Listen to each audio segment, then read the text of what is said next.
வந்து இப்ப நான் என்ன உங்களை சொல்றது?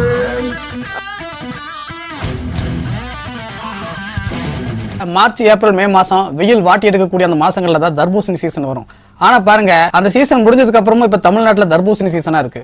அதாவது இந்த வெள்ளிக்கிழமை கடை வீதிகளை நடந்து போகும்போது இந்த கடைக்காரங்களை எல்லாம் பூஜை பண்ணிட்டு தேங்காயை உடைச்சு செதற விட்டுருப்பாங்க, தர்பூசணி எல்லாம் ரோட்ல புலந்து தெறிக்க விட்டுருப்பாங்க பாத்தீங்களா. அதே மாதிரி சோசியல் மீடியாவில் நடக்கிற வெளியெல்லாம் பாக்குற பக்கமெல்லாம் பார்த்தா இந்த வாட்டர் மெலான தர்பூசணியை புலந்து ஜூஸ் போட்டு அடிச்சு தெறிக்க விட்டுருக்கானுங்க. என்னடா பிரச்சனைன்னு பார்த்தானாக்கா எல்லாத்துக்கும் காரணம் நம்ம வாட்டர் மெலான் ஸ்டார் தான், நம்ம டாக்டர் திவாகர் தான்.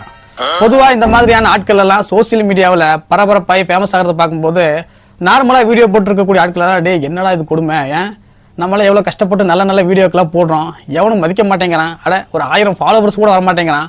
ஆனால் பாருங்க லூசுத்தனமா கிறுக்குத்தனமா இந்த மாதிரியான ஆட்கள் வீடியோ போடுறானுங்க, இதையெல்லாம் ட்ரெண்டிங் பண்ணி விடுறானுங்க. இதை யூடியூப்ல இருக்கக்கூடிய பெரிய பெரிய சேனல்கள்லாம் இவங்களை கூப்பிட்டு பேட்டி எடுத்து இன்னும் பாப்புலர் ஆக்கி விடுறாங்க. அடக்கொடுமையா என்னன்னு கேட்டானாக்கா சினிமாலையெல்லாம் நடக்கிறதுக்கு சான்ஸ் கொடுக்குறானுங்களேன்னு சொல்லிட்டு சாதாரணமா நல்ல வீடியோக்கள் போடக்கூடிய ஆட்கள் எல்லாமே மன உளைச்சலுக்கு ஆளாயிடுறாங்க. அந்த அளவுக்கு இந்த மாதிரி ஆட்களோட அட்ராசிட்டி ரொம்பவே அதிகமாகுது. இந்த மாதிரி ஆட்கள் எல்லாம் யார் வளர்த்தி விடுறது? சோசியல் மீடியாவில் இருக்கக்கூடிய நிறைய சேனல்காரங்க தான். ஆனா ஒண்ணு, நம்ம ஜிபி முத்து அண்ணன் மாதிரி நம்ம திவாகர் ஒன்றும் வெகுளி எல்லாம் கிடையாது, ரொம்ப விவரமான ஆள் தான். நம்ம ஜிபி முத்து கூட வெள்ளந்தியான ஆளு, படிப்பறிவு இல்லாத ஆளு, காமெடிக்காக வேண்டி சில நேரங்களில் வேட்டியெல்லாம் தூக்கி காட்டி வீடியோ போட்டிருக்காரு. அதுல சிலது விரசமா இருந்தாலும் அதையும் மீறி அதுல நிறைய காமெடி இருக்கு, நம்மள சிரிச்சிருக்கிறோம். ஆனா இந்த திவாகர் கர்ணன் சிவாஜி மாதிரி நான் பண்றேங்கிற பேர்ல இந்த ரீல்ஸ்ல அவர் பண்ணக்கூடிய ஃபேஸ் ரியாக்ஷன் எல்லாம் பார்க்கும்போது இந்த மிட் நைட்ல சிக்கன் பிரியாணி தின்னவன் காலையில கக்கா வராம அவன் பண்ணக்கூடிய அவஸ்தைப்படுவான் பாத்தீங்களா ஃபேஸ் ரியாக்ஷன், அந்த மாதிரியான ரியாக்ஷன் எல்லாம் காட்டிக்கிட்டு இவர் பண்றதை பார்க்கும்போது நமக்கு சிரிப்பு வருது. யாரா அவன் காமெடி கோமாளி மாதிரி காட்டிட்டு இருக்கான்னு சொல்லிட்டு நம்ம அதுக்கு தான் சிரிச்சு ஓட்டிக்கிட்டு இருக்கோம். ஆனா நம்ம தலைவர் என்ன நினைச்சிருக்காரு, ஆஹா நம்ம சிவாஜிக்கே டஃப் கொடுத்துட்டு இருக்கோங்கிற மாதிரியான மைண்ட் செட்ல தான் தலைவர் ஒவ்வொரு ரீல்ஸுமே பண்ணியிருக்கிறாரு. நம்ம கஜினி படத்துல சூர்யா தர்பூசணி சாப்பிட்டுட்டு அப்படியே விரல் காட்டுற அந்த சீனு அது எங்க இருக்கு? அங்க இருக்கு. ஆனா நம்ம திவாகர் பண்ணக்கூடிய சீன் எங்க இருக்கு? பார்த்தா இந்த மனுஷன் யாரா இப்படி ஒரு கோமாளித்தனமான வேலையை சீரியஸா பண்ணிட்டு இருக்கான், அதுவும் டாக்டருங்கிறாரு, டாக்டரா இருக்கிறாங்க இந்த மாதிரி லூஸ் மாதிரி பண்ணுவாரான்னு சொல்லித்தான் பாக்குறவங்களுக்கு சிரிப்பு வருது. ஆனா நம்ம தலைவர் என்ன நினைச்சிருக்கான், ஆஹா நம்ம சூர்யாவுக்கே டஃப் கொடுத்துட்டோம்னு சொல்லிட்டு தான் அந்த மாதிரி சீனை எல்லாம் ரொம்ப சீரியஸா பண்ணிட்டு இருக்காருன்னு இப்பதான் தெரியுது.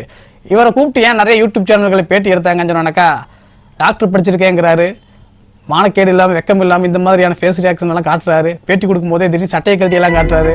சரி காமெடியா இருக்கட்டும், ஊருக்குள்ள எத்தனையோ கோமாளி, அதுல இது ஒரு கோமாளி இருந்துட்டு போட்டுன்னு சொல்லித்தான் அந்த சேனல்காரங்களை எல்லாமே இவரை வளர்த்தி விட்டுருக்காங்க.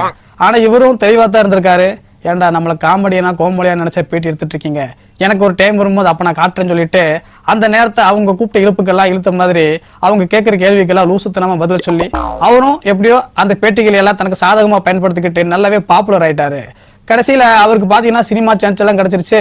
இதுல என்ன பெரிய கொடுமை கேட்டானாக்கா, பெரிய பெரிய கல்வி நிறுவனங்கள்ல இவரை கூப்பிட்டுட்டு அங்க படிச்சு விருது வாங்கக்கூடிய மாணவர்களுக்கு, போட்டிகளில் கலந்துக்கிட்டு பரிசு வாங்கக்கூடிய மாணவர்களுக்கு சர்டிபிகேட் எல்லாம் கொடுக்கறதுக்கு இவரை கூப்பிட்டுருக்காங்கன்னா பாருங்க எவ்வளவு பெரிய கொடுமை. இதுக்கப்புறம் தான் நம்ம தலைவர் யோசிச்சிருக்காரு, ஓஹோ நம்ம பெரிய லெஜெண்ட் ஆயிட்டம் போல இருக்கு, அதனால இனிமேலும் இந்த மாதிரி யூடியூப் சேனல்ல கூப்பிட்டு நம்ம லூசு மாதிரி எல்லாம் கேள்வி கேட்டுட்டு இருந்தானாக்கா அதுக்கு இந்த கிறுக்கன மாதிரியான பதில் எல்லாம் சொல்லக்கூடாது. இனிமேல் நம்ம ஒரு லெஜெண்டரியா, ஒரு ப்ரொஃபஷனலிஸ்டா, நம்ம ஒரு நல்ல படிச்ச அறிவுள்ள ஆசாமியா தான் நம்ம பேசணுங்கிற மாதிரி முடிவு பண்ணியிருப்பார் போல. அதுக்காக வேண்டியதான் அன்னைக்கு நிகழ்ச்சிக்கு வந்திருக்காரு. ஆனா அந்த யூடியூப் சேனல்காரன் நான் கேட்கிற கேள்விக்கு நான் எதிர்பார்த்த மாதிரி பதில் சொல்லாம நீ என்ன வேற மாதிரி பதில் சொல்ற, அப்படிலாம் நீ பேசக்கூடாதுன்னு சொல்லிட்டு இந்த பிரகாஷ்ராஜ் கில்லி படத்துல சொல்லுவார்ல, அதெல்லாம் ஏன் பேசுற நீ, அதெல்லாம் பேசக்கூடாது, நீ அதெல்லாம் சொல்லக்கூடாதுன்னு சொல்லுவார் பாத்தீங்களா. அதே மாதிரி அங்க நடந்த ஒரு சண்டை தான் அது வேற விதமா கலைபுரமாயி அதையும் ஒரு கண்டென்ட்டா மாத்தி அந்த யூடியூப் சேனல்கார வீடியோ போட்டுட்டு நல்ல வியூஸ் எடுத்துட்டான். ஆனா பாருங்க அந்த யூடியூப் சேனல்ல இவர்கிட்ட கேள்வி கேட்ட அந்த நபர் இருக்காரு பாத்தீங்களா, அன்னைக்கு ரொம்ப ரொம்ப தெளிவா அப்படி இப்படிங்கிற மாதிரிலாம் பேசிட்டு இருந்தாரு.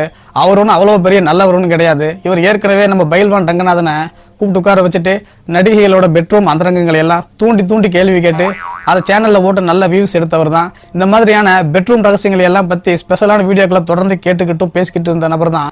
இன்னைக்கு நம்ம திவாகர் கூப்பிட்டு வச்சுட்டு தான் ஏதோ பெரிய சான்றோன் மாதிரியும் திவாகருக்கு பாடம் எடுக்கிற மாதிரி ஒரு ஆசிரியர் மாதிரி எல்லாம் பில்டப் கொடுத்துட்டு இருந்தாரு. நீங்க எல்லாம் அப்படிப்பட்ட நல்லவர் கிடையாது. உங்களை மாதிரி ஆட்கள் தான் இந்த மாதிரி ஆட்கள் எல்லாம் பரபரப்பாக்கி விட்டு ஃபேமஸ் ஆக்கி விட்டது. இந்த ஸ்கூல்ல வச்சு நடத்துறவங்க உங்க ஸ்கூல்ல எத்தனை மாணவர்கள் படிச்சு வெளியே போயிருப்பாங்க, பெரிய பெரிய பதவிகளுக்கு போயிருப்பாங்க, தொழிலதிபராக இருப்பாங்க, கலைத்துறையிலேயே, விளையாட்டுத்துறையில, இல்ல பொலிட்டிக்கலா, இல்ல அறிவியல் துறையில எவ்வளவு பெரிய சாதனையாளர்களா கண்டிப்பா இருந்திருப்பாங்க. அவங்கள ஒருத்தரை கூப்பிட்டு உங்க பள்ளியில் நடக்கக்கூடிய சிறப்பு நிகழ்ச்சிகள்ல கலந்துக்க வச்சுக்கிட்டானாக்கா அங்க படிக்கக்கூடிய சின்ன சின்ன பசங்களுக்கும் கூட ஓ நம்மள மாதிரி இவரும் 10-20 வருஷங்களுக்கு முன்னாடி இந்த அரடோசர் போட்டுட்டு இந்த மாதிரி படிச்சுட்டு இருந்தவங்க தான், ஆனா இன்னைக்கு பாத்தீங்கன்னா இந்த மாதிரி நல்லா படிச்சு வெளியே போய் ஒரு பெரிய ரேஞ்சுக்கு போயிட்டாங்க. ஆஹா, நம்ம ஸ்கூல்ல படிச்சவரை இந்த மாதிரி ஆயிருக்காரு, அப்ப நம்மளும் இந்த மாதிரி ஆகலாம் போல இருக்குன்னு சொல்லிட்டு அவனுக்கும் ஃபியூச்சர் பத்தின ஒரு விஷயங்கள் கிடைக்கும். வந்தவங்க தான் படிச்ச காலத்துல ஸ்கூல்ல நடந்த சம்பவங்களை எல்லாம் அவங்க கிட்ட ஷேர் பண்ணும்போது இவர மாதிரி நம்மளும் ஆகணும்டா அப்படிங்கிற மாதிரி அவங்களுக்கு ஒரு மோட்டிவேஷன் கிடைக்கும். இந்த மாதிரி ஆட்களை கூப்பிடாம விடிய காலம் பாத்ரூம் போனானாக்கா முக்கிக்கிட்டு இருக்கிற மாதிரியான ரியாக்ஷன் எல்லாம் ரீல்ஸ்ல போட்டுக்கிட்டு வியூஸ் வாங்கின ஆட்கள் எல்லாம் பெரிய செலிபிரிட்டி நினைச்சிட்டு நீங்க இந்த மாதிரி சின்ன பசங்களுக்கு முன்னாடி அவங்களை கூப்பிட்டு மேடை போட்டு பேச சொல்லி மைக்க கொடுத்து கைத்தட்ட சொல்லி பொன்னாடை எல்லாம் போத்துனானாக்கா அவங்களுக்கு எந்த மாதிரி மைண்ட் செட் வரும்? ஓஹோ, இந்த மாதிரி எல்லாம் பண்ணி பெரிய ஆனானாக்கா நம்ம ஸ்கூலுக்கே நாமளும் ஒரு பெரிய சிறப்பு விருந்தினர் வரலாம் போல இருக்கு, அப்போ நாமளும் வீட்டுக்கு போய் இன்னைக்கே நம்ம ரீல்ஸ் போடுறோம்டா, இன்ஸ்டாகிராமில் அக்கௌண்ட் ஓப்பன் பண்ணுறோம்டா அப்படித்தானே தோணும். ஏப்பா, கல்வி நிறுவனங்கள் நடத்துறீங்களே, உங்களுக்கெல்லாம் புத்திங்கிறது கொஞ்சமாச்சு இருக்கா? வீட்டில் குழந்தைங்க பாடம் படிக்கிற நேரத்தில் ஃபோன் எடுத்து பார்த்தாலே பேரண்ட்ஸ் திட்டுறாங்க. அந்த மாதிரி மீடியாக்கள்ல லூசுத்தனமான வேலையை பண்ணவங்களை கூப்பிட்டு நல்லா படிச்ச மாணவனுக்கு சர்டிஃபிகேட் கொடுக்க சொல்லி அவங்க கையில் கொடுத்தானாக்கா சர்டிஃபிகேட் வாங்கக்கூடிய மாணவனோட மனநிலை எப்படி இருக்கும்? ஏப்பா, இதுதான் நீங்க ஸ்கூல் நடத்துற நச்சனமா? சரி, ஏன் இன்னைக்கு சோசியல் மீடியாவில் திவாகரை போட்டு பொழக்கிறானுங்கன்னு கேட்டானாக்கா கண்டென்ட் வறட்சி தான். இன்னைக்கு டெய்லியுமே வீடியோ போடக்கூடிய ஒரு நெருக்கடியான சூழ்நிலையில யூடியூபர்ஸ் எல்லாம் இருக்காங்க.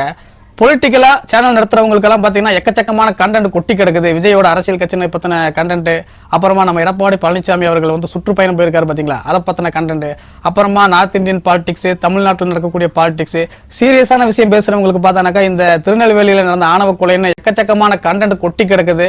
அந்த மாதிரியான விஷயங்களை பேசக்கூடிய யூடியூப் சேனல்காரங்க எல்லாம் பிஸியா இருக்காங்க. ட்ரோல் மெட்டீரியலை வச்சு ஓட்டிட்டு இருக்கக்கூடிய யூடியூபர்ஸ்க்கு எல்லாமே கண்டென்ட்டே இல்லாம இருக்கு. அவங்க போய் அந்த மாதிரி சீரியஸான கண்டென்ட்ல போய் வாய் வச்சானாக்கா அது கரண்ட் இருக்கிற ஒயரை கடிச்ச மாதிரி, அதோட ரிசல்ட் வேற மாதிரி இருக்கும். அதனால அந்த பக்கமெல்லாம் நம்ம போயிடக்கூடாது. நமக்கு என்னடா கண்டென்ட்டே இல்லாம இருக்குங்கிற நேரத்துல தான் நம்ம வாட்டர் மெலன் ஸ்டார் தானாக வந்து கண்டென்ட் கொடுத்துட்டு இருக்காரு. அதனால தான் எல்லா சேனல்காரனும் அவனை வச்சு செஞ்சுட்டு இருக்காங்க. அதாவது வாட்டர் மெலன் ஸ்டார் என்னையா பேருது, சூப்பர் ஸ்டார் சுப்ரீம் ஸ்டாருங்கிற பேரெல்லாம் கூட அது ஏதோ ஒரு லாஜிக் இருக்கிற மாதிரி இருக்கு. வாட்டர் மெலன் ஸ்டாரா? வாட்டர் மெலனுக்கும் ஸ்டாருக்கு என்னையா சம்பந்தம்? இப்படியே போனானாக்கா அடுத்து நீ நெல்லிக்காய் ஸ்டார் கொய்யாக்கா ஸ்டார்னு எத்தனை பேர் கிளம்பி வர போறானுங்கன்னு தெரியல. நம்ம தர்பூசணி ஸ்டாரு இதுக்கு முன்னாடி நிறைய சேனல்கள் பேட்டி எல்லாம் கொடுத்திருக்காரு. அந்த பேட்டிகள் எல்லாம் பார்த்தானாக்கா அவங்க என்ன சொன்னாலும் அதுக்கு எல்லாமே ஈல்ட் ஆகுவாரு. அவங்க என்ன செய்ய சொன்னாலும் அதெல்லாம் செய்வாரு. அவங்க கேட்கிற கேள்விக்கு அவங்க எதிர்பார்க்கிற மாதிரியான பதில் கொடுப்பாரு. ஃபேஸ் ரியாக்ஷன் எல்லாம் பண்ணுவாரு. அப்போவெல்லாம் நம்ம தர்பூசணி ஸ்டார் வந்து இவங்க வந்து இவரை இன்சல்ட் பண்ற மாதிரி தெரியல. இன்னைக்கு நம்ம தர்பூசணி ஸ்டார் வந்துட்டு நம்ம அடுத்த ரேஞ்சுக்கு போகணும், நம்மள நிறைய காலேஜ்ல எல்லாம் சிறப்பு விருந்தினராக கூப்பிடுறதுனால நம்ம ஒரு நல்ல ஒரு படிப்பாளியா, ஒரு ப்ரொஃபஷனலிஸ்டா, ஒரு டாக்டரா, இனிமேல் நம்ம ஒரு பெரிய புத்திசாலியா தான் யூடியூப் சேனல் எல்லாம் பேட்டி கொடுக்கணும்னு நினைச்சு முடிவு பண்ணியிருப்பாரு போல இருக்கு. அப்படி நினைச்சு வந்தவர்கிட்ட பழைய தர்பூசணி ஸ்டாரோட மைண்ட் செட்லயே கேள்வி கேட்டதோட விளைவு தான் அவர் டென்ஷன் ஆயிட்டாரு. இதே மாதிரி தான் பவர் ஸ்டார் ஒருத்தர் நான் ஒரு டாக்டர்னு சொல்லிட்டு தன்னைத்தானே பப்ளிசிட்டி பண்ணிக்கிட்டு கொஞ்ச நாளா பரபரப்பா சுத்திட்டு இருந்தாரு. இப்ப அவர் எங்க இருக்காருன்னு தெரியல. அதே மாதிரி இப்ப நம்ம தர்பூசணி ஸ்டாரும் தன்னை ஒரு டாக்டர்னு சொல்லிட்டு இப்ப சமீபமா நிறைய பேட்டிகளை சொல்லிட்டு இருக்காரு. இவர் ஆரம்பத்துல கொடுத்த பேட்டிகள் எல்லாம் பார்த்தானாக்கா தன்னைத்தானே டாக்டர், ஒரு ப்ரொஃபஷனலிஸ்ட், ஒரு பிசியோதெரபிஸ்ட் இப்படிங்கிற விஷயத்தை எல்லாம் பெருசா எக்ஸ்போஸ் பண்ண மாட்டாரு. இந்த கேள்வி கேட்கறவங்க எந்த மாதிரி கேள்வி கேட்கறாங்க, அதுக்கு நம்ம எப்படி காமெடியா கோமாளித்தனமா பதில் சொல்லணும், அதன் மூலமா பாக்குறவங்களை சிரிக்க வைக்கணும், அதன் மூலமா நம்ம நல்லா ரீச் ஆகணும், ஃபேமஸ் ஆகணுங்கிறதுல தான் அவர் மெயின் செட் இருந்துச்சு. ஆனா இப்ப சமீபத்துல இவர் கொடுக்குற பேட்டிகள்ல பார்த்தா நான் ஒரு டாக்டர்மா சொல்லிட்டு அடிச்சு விட்டுருக்காரு. நீங்க ஒரு பெரிய டாக்டருங்கிறதுக்காக வேண்டியெல்லாம் உங்களை கூப்பிட்டு எந்த சேனல்காரனும் பேட்டி கொடுக்கல. நீங்க சோசியல் மீடியாவில் இந்த மாதிரி கிறுக்குத்தனமா ரீல்ஸ் போட்டு பாப்புலரா இருக்கீங்க. அதை வச்சு சினிமாலேயே வாய்ப்பு கிடைச்சிருக்கு. அதை பத்தி உங்களை பேசி கலாய்க்கணுங்கிறதுக்காக வேண்டியதான் உங்களை கூப்பிடுறாங்களே தவிர நீங்க ஒரு பெரிய மருத்துவ அறிஞருங்கிறதுக்காக வேண்டியதான் உங்களை கூப்பிடல. அதை தெரிஞ்சுக்கிட்டு நீங்க அதுக்கு தகுந்தாப்புல பதில் சொல்லுங்க திவாகர். இவர் ஏதோ தன்னைத்தானே ஒரு ஆஸ்கார் அவார்டு நாயகர் மாதிரி இப்ப சமீபமா நிறைய பேட்டிகள்ல பார்த்தானாக்கா சிவாஜியெல்லாம் போற போக்கில் அடிச்சு விட்டுருக்காரு. சிவாஜியா? ஆமா, அது எங்க அப்பா அம்மாவெல்லாம் சின்னதா இருக்கும்போது அவர் நடிச்சுட்டு இருந்தாரு. ஆமா, அதாம்மா, அதே மாதிரி தான் அவர் எப்படி நடிச்சு வந்தாலும் அதே மாதிரி தான் நானும். அதே மாதிரி பார்த்தானாக்கா சூர்யா வந்து அசால்ட்டா டீல் பண்றாரு. சூரிய வந்து 100-200 வேலை செஞ்சுட்டு இருந்தவர், பெயிண்ட் அடிச்சுட்டு இருந்தவர் தானே. அப்படி வந்தவர் வந்து எவ்வளவு வேணா கொடுத்தா நடிப்பாரு. நானெல்லாம் ஒரு ப்ரொஃபஷனலிஸ்ட் டாக்டர், நானெல்லாம் 5 லட்சம் கொடுத்தா தான் நடிப்பேன், 10 லட்சம் தான் கொடுத்தா தான் நடிப்பேன்னு சொல்லிட்டு அதே மாதிரி பார்த்தானாக்கா இப்படித்தான் அடுத்த கட்டத்துக்கு போய் எனக்கு எல்லாமே நீ ஏத்தம் தான், நான் அடுத்த கட்டத்துக்கு போயிடுவேன், எனக்கு டவுன்ஃபால்லாம் கிடையாது அப்படின்னு சொல்லிட்டு தன்னைத்தானே ஏகத்துக்கு ஏத்தி விட்டுக்கிட்டு இருக்காரு. ரியாலிட்டி என்னங்கிறத பத்தி கொஞ்சம் கூட யோசிக்காம அந்த பரபரப்பான சம்பவம் நடந்ததுக்கு அப்புறமா வேற ஒரு சேனலுக்கு நம்ம தலைவர் பேட்டி கொடுத்திருக்காரு. கேள்வி கேட்கிறவர் ஒரு கேள்வி கேட்டானாக்கா இவர் சம்பந்தமே இல்லாம பேராவா பதில் சொல்லிட்டு இருக்காரு. அதாவது அவர் சினிமாவில் கிடைச்சக்கூடிய அந்த எக்ஸ்பீரியன்ஸ், அவருடைய அந்த கான்டாக்ட், அவருக்கு இப்ப லேட்டஸ்டா அமைஞ்சிருக்கக்கூடிய அந்த பெரிய பெரிய வாய்ப்புகளை எல்லாம் எப்படியாச்சும் மக்கள் கிட்ட போய் தெரியப்படுத்திடணும், நான் ஒரு பெரிய இடத்துக்கு போயிட்டேன், நான் ஒரு பரபரப்பான ஆளாயிட்டேன்னு சொல்லிட்டு தன்னை ஒரு மாசான ஆளா காட்டிக்கிறதுக்காக வேண்டி கேள்வி கேட்டவரோட கேள்விக்கு பதில் சொல்லாம சம்பந்தமே இல்லாம இவர் அடிச்சு விட்டுட்டு இருக்காரு. கேள்வி கேட்கிறவர் வழி இல்லாம டேய் ஏற்கனவே கொடுத்த சேனல்ல ஒரு பரபரப்பான சண்டை சச்சரவு ஆச்சு பாத்தீங்களா, அந்த மாதிரி மறுபடியும் பண்ணிடக்கூடாது. அப்புறம் எல்லா யூடியூப் சேனல்காரனும் திவாகர் கூப்பிட்டு இந்த மாதிரி செய்யறாங்கிற மாதிரி ஒரு பழி சொல்லுக்கு நம்ம ஆளாயிடக்கூடாதுங்கிறதுக்காக வேண்டி அவரும் பொறுத்து பொறுமையா சார் நான் கேட்ட கேள்விக்கு பதில் சொல்லுங்க சொன்னாலும் நம்ம திவாகர் ஐயோ அவர் ஒன்று கேட்ட இருமா நான் சொல்லிக்கிறேம்மா நான் சொல்லிக்கிறேம்மான்னு சொல்லிட்டு அடிச்சு விட்டுட்டு இருக்காரு. எந்த யூடியூப் சேனல்காரங்க இந்த மாதிரி திவாகரை வளர்த்தி விட்டாங்களா? இன்னைக்கு அந்த யூடியூப் சேனல்காரங்களை திவாகரை அடிச்சு பொழக்கிறாங்க. திவாகரும் அவரோட பங்குக்கும் அவரும் அவங்கள திருப்பி அடிச்சு பொழக்கிறாரு. இந்த முதல்வன் படத்துல ரகுவரன் சொல்லுவார்ல, நீங்களே பாம்பு வைப்பீங்களாம் அப்புறம் நீங்களே எடுப்பீங்களாம்பாங்களே, அதே மாதிரி தான் இந்த யூடியூப் சேனல்காரங்களே இந்த மாதிரியான ஆட்களை தண்ணி போட்டு விதை போட்டு காயாக்கி பூவாக்கி பழமாக்கி வளர்த்து பெருசாக்கி இன்னைக்கு அவங்களே அடிச்சு பொழந்து ஜூஸ் அடிச்சு தெறிக்க விட்டுருக்கானுங்க. இதுல என்ன காமெடினா, நம்ம தனுஷை நடிப்பு அசுரன்பாங்க, அப்புறமா எஸ்ஜே சூர்யாவை நடிப்பு அரக்கன் இப்ப புதுசா ஒரு டைட்டில் போட்டிருக்காங்க. பாவம் எஸ்ஜே சூர்யா எப்படியோ கஷ்டப்பட்டு அந்த மாதிரி ஒரு டைட்டிலை தனக்கு சொந்தமாக்கி அப்படியே பிக்கப் பண்ணலான்னு பார்த்தானாக்கா அதுக்கு போட்டியை இப்ப திவாகர் வந்துட்டாரு. அவர் தன்னைத்தானே நடிப்பு அரக்கன் சொல்லிக்கிட்டு நடிப்பு கிறுக்கன் அப்படிங்கிற ஒரு டைட்டில் கொடுத்தா கூட கரெக்டா இருக்கும். அவர் பண்ணக்கூடிய அந்த சீரியஸான சிம்பன்சி ஆக்டிவிட்டி எல்லாம் பார்த்தானாக்கா நமக்கு தான் சிரிப்பா இருக்கு. நம்ம தலைவன் அதெல்லாம் வந்து ஆஸ்கார் லெவல் நடிப்புன்னு சொல்லிட்டு சீரியஸா பண்ணிட்டு இருக்காரு பாத்தீங்களா. வெகுளியான ஆளா இருந்தாலும் கூட யாரா இவர் கோமாளின்னு சொல்லி சிரிக்கலாம். இத்தனை நாள் அப்படித்தான் நம்ம சிரிச்சிட்டு இருந்தோம். ஆனா டாக்டர்லாம் படிச்சு தெளிவான ஒரு ஆளு தன்னைத்தானே இப்படி கோமாளியா மக்களை ஏமாத்தி நம்ப வச்சு ஏமாத்திட்டு இருக்காருன்னு சொன்னானாக்கா என்ன சொல்றது? ஆனா ஒரு விஷயத்தை என்னால மறக்கவும் முடியாது மன்னிக்கவும் முடியாதுடா. கர்ணன் சிவாஜி மாதிரி ஆக்டிங் பண்றேங்கிற பேர்ல மிட் நைட்ல சிக்கன் பிரியாணி சாப்பிட்டவன் காலையில கக்கா போயிட்டு வராம எப்படி அவஸ்தப்படுற மாதிரியான ஒரு ஃபேஸ் ரியாக்ஷன் பண்ணுவானோ அதே மாதிரியான ஒரு ஃபேஸ் ரியாக்ஷனை சிரிக்காம பண்ணிக்கிட்டு, உதாரணமா இப்ப நம்ம கண்ணாடி பார்த்து தலை சீவிட்டு இருக்கும் போதோ துணி மாத்திட்டு இருக்கும் போதோ சும்மா நேரத்துக்கு சில ஃபேஸ் ரியாக்ஷன் எல்லாம் யாரும் இல்லாத நேரத்தில் நம்மளே செஞ்சு பார்ப்போம். கொஞ்சம் சிரிச்சு பார்ப்போம், கொஞ்சம் முறைச்சு பார்ப்போம். சில நேரங்கள்ல இந்த கொக்கானி காட்டுற மாதிரி அஷ்ட கோணலா சில விஷயங்கள் எல்லாம் நமக்கு நாமே பண்ணிட்டு ஐயோ இவ்வளவு கேவலமா இருக்கா, இவ்வளவு கன்றாவியா இருக்கா, டேய் இதெல்லாம் எவனோ பார்த்தா காரி துப்பிடுவான்னு சொல்லிட்டு நமக்கு நம்மளே வெக்கப்பட்டுக்குவோம்.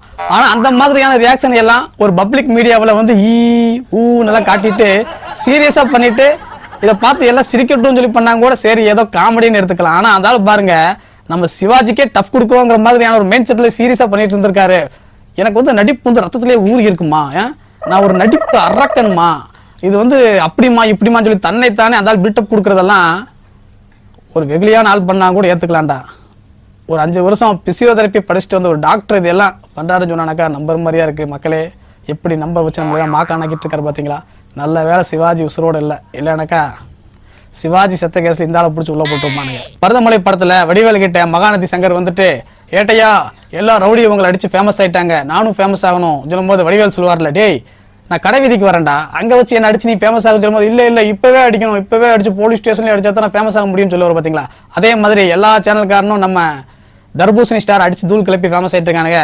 என்ன பண்றது, நம்ம சேனலுக்கும் கண்டென்ட் இல்லை, நம்மளும் தர்பூசணி போட்டு அடிச்சு ஒரு ஜூஸ் குடிப்போம். அதுதான் ட்ரெண்ட் போல இருக்கு. மறக்காம நம்ம காக்கா கூட்டம் தமிழ் யூடியூப் சேனலுக்கு சப்ஸ்கிரைப் பண்ணுங்க, ஃபாலோ பண்ணுங்க. இந்த வீடியோ பத்தின உங்களுடைய கமெண்ட்களை கீழே பதிவிடுங்க, லைக் பண்ணுங்க.